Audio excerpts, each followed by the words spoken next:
Hello friends, जय माताजी, जय श्री कृष्ण। स्वागत है तमारू मारा किचन में।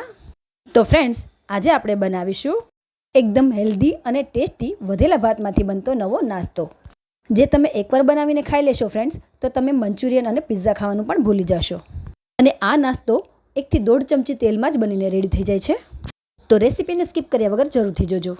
ચેનલમાં નવા છો તો સબસ્ક્રાઇબ જરૂરથી કરી દેજો અને અવનવી રેસીપીઓના વિડીયો જોવા માટે બેલ આઇકોન પ્રેસ કરી દેજો। फ्रेंड्स, फटाफट आ जाओ किचन में। तो फ्रेंड्स, आज आपणे आ 1 वाटकी वधेला भातमांथी एकदम टेस्टीओ नास्तो बनावीने रेडी करीशुं। एना माटे एक बाउल में आपणे पहेला भात एड करीशुं। त्यार पछी तेमां 2 થી 3 चमची जेटला झीणा कट करेला केप्सिकम एड करीशुं અને 2 चमची जेटલું झीणું कट करेલું गाजर एड करीशुं અને 1 चमची जेटલું झीणुं कट करेલું बीट एड करीशुं અને 2 चमची जेटली झीणी कट करेली कोबीज एड करीशुं અને 1 લીલા મરચાંને આ રીતે ઝીણું કટ કરીને લઈ લેશું અને થોડા લીલા ધાણા પણ એડ કરીશું અને 1 મોટી ચમચી જેટલું ઝીણું કટ કરેલું લીલું લસણ એડ કરીશું। જો તમારી પાસે હોય તો એડ કરવાનું અને ના હોય તો એની જગ્યા પર તમે સૂકું લસણ એડ કરી શકો છો। હવે સ્વાદ પ્રમાણે મીઠું એડ કરીશું। મીઠું આપણે ભાત બાફતી વખતે પણ એડ કરેલું છે તો ધ્યાનથી એડ કરવું અને 1 નાની ચમચી જેટલો ચાટ મસાલો એડ કરીશું। 1/4 ટીસ્પૂન જેટલો ગરમ મસાલો એડ કરીશું। હવે 1 નાની ચમચી જેટલું ધાણા જીરું પાવડર એડ કરીશું અને 2 થી 3 ચમચી જેટલી ઝીણી કટ કરેલી ડુંગળી એડ કરીશું। હવે આ બધી જ વસ્તુને બાઇન્ડિંગ આપવા માટે 3 થી 4 ચમચી જેટલો ચણાનો લોટ એડ કરીશું।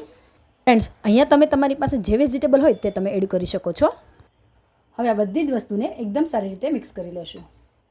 ફ્રેન્ડ્સ, આ હેલ્ધી નાસ્તો તમે બાળકોના લંચ બોક્સમાં પણ બનાવીને આપી શકો છો। ફ્રેન્ડ્સ, આ બધી જ વસ્તુને આપણે એકદમ પ્રેસ કરતા જઈને મિક્સ કરવાનું છે। જરૂર લાગે તો થોડું આ રીતે પાણી એડ કરીને તેનો લોટ બાંધી લેવાનો છે। ફ્રેન્ડ્સ, આ રીતે આપણે લોટ બંધાય તેવું રેડી કરી લેવાનું છે।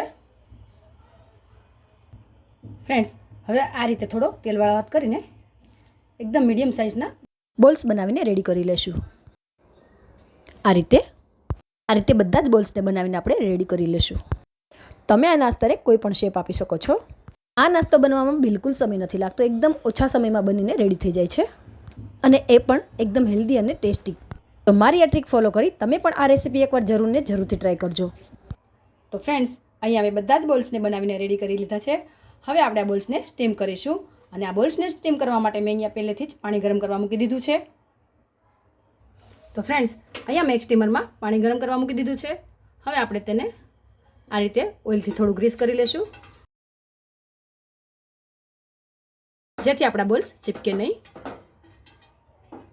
હવે આપણે આ બોલ્સને સ્ટીમરમાં એડ કરી દઈશું। ફ્રેન્ડ્સ, તમે આ બોલ્સને ફ્રાય પણ કરી શકો છો। ફ્રેન્ડ્સ, તો અહીંયા મેં આ બધા જ બોલ્સને સ્ટીમરમાં એડ કરી દીધા છે। હવે આપણે આ સ્ટીમરને ઢાંકીને મીડિયમ ગેસની ફ્લેમ પર 10 મિનિટ માટે તેને કૂક થવા દેશું। તો 10 મિનિટ જેવું થઈ ગયું છે। આપણે સ્ટીમર ખોલીને બોલ્સને ચેક કરી લેશું। આપણે આ રીતે ટૂથપિનથી ચેક કરીશું। એકદમ ક્લીન છે, મીન્સ કે આપણા બોલ્સ રેડી થઈ ગયા છે। તો આપણે ગેસની ફ્લેમ બંધ કરીને બોલ્સને બહાર કાઢી લેશું। આ બોલ્સ બનાવવા માટે અહીંયા મેં ચણાનો લોટનો ઉપયોગ કરેલો છે। તેની જગ્યા પર તમે કોર્નફ્લોર અથવા તો ચોખાનો લોટ પણ એડ કરી શકો છો અને બંને મિક્સ પણ લઈ શકો છો। તો આપણે બધા જ બોલ્સને કાઢીને રેડી કરી લીધા છે। હવે આપણે આ બોલ્સને એકદમ વધારે ટેસ્ટી બનાવવા માટે એક સ્પેશિયલ વઘાર કરીશું। તો વઘાર કરવા માટે અહીંયા એક વાસણમાં 1 થી 1.5 ચમચી જેટલું તેલ ગરમ કરવા મૂકીશું। તો આપણું તેલ ગરમ થઈ ગયું છે। તો નાની અડધી ચમચી જેટલું જીરું એડ કરીશું અને 1 ચમચી જેટલું ઝીણું કટ કરેલું લસણ એડ કરીશું અને 1 મોટી ચમચી જેટલી શેઝવાન ચટણી એડ કરીશું અને મિક્સ કરી દઈશું અને 1 નાની ચમચી જેટલું ટોમેટો કેચઅપ એડ કરીશું અને 1 ટીસ્પૂન જેટલા ચીલી ફ્લેક્સ એડ કરીશું અને 1 ટીસ્પૂન જેટલો ચાટ મસાલો એડ કરીશું। હવે આ બધી વસ્તુને એકદમ સારી રીતે મિક્સ કરીને લસણનો થોડો કલર ચેન્જ થાય ત્યાં સુધી તેને થવા દેશું। હવે આપણે તેમાં બનાવેલા બોલ્સ એડ કરી દઈશું અને એકદમ હળવા હાથે તેને એકદમ સારી રીતે મિક્સ કરી લેશું।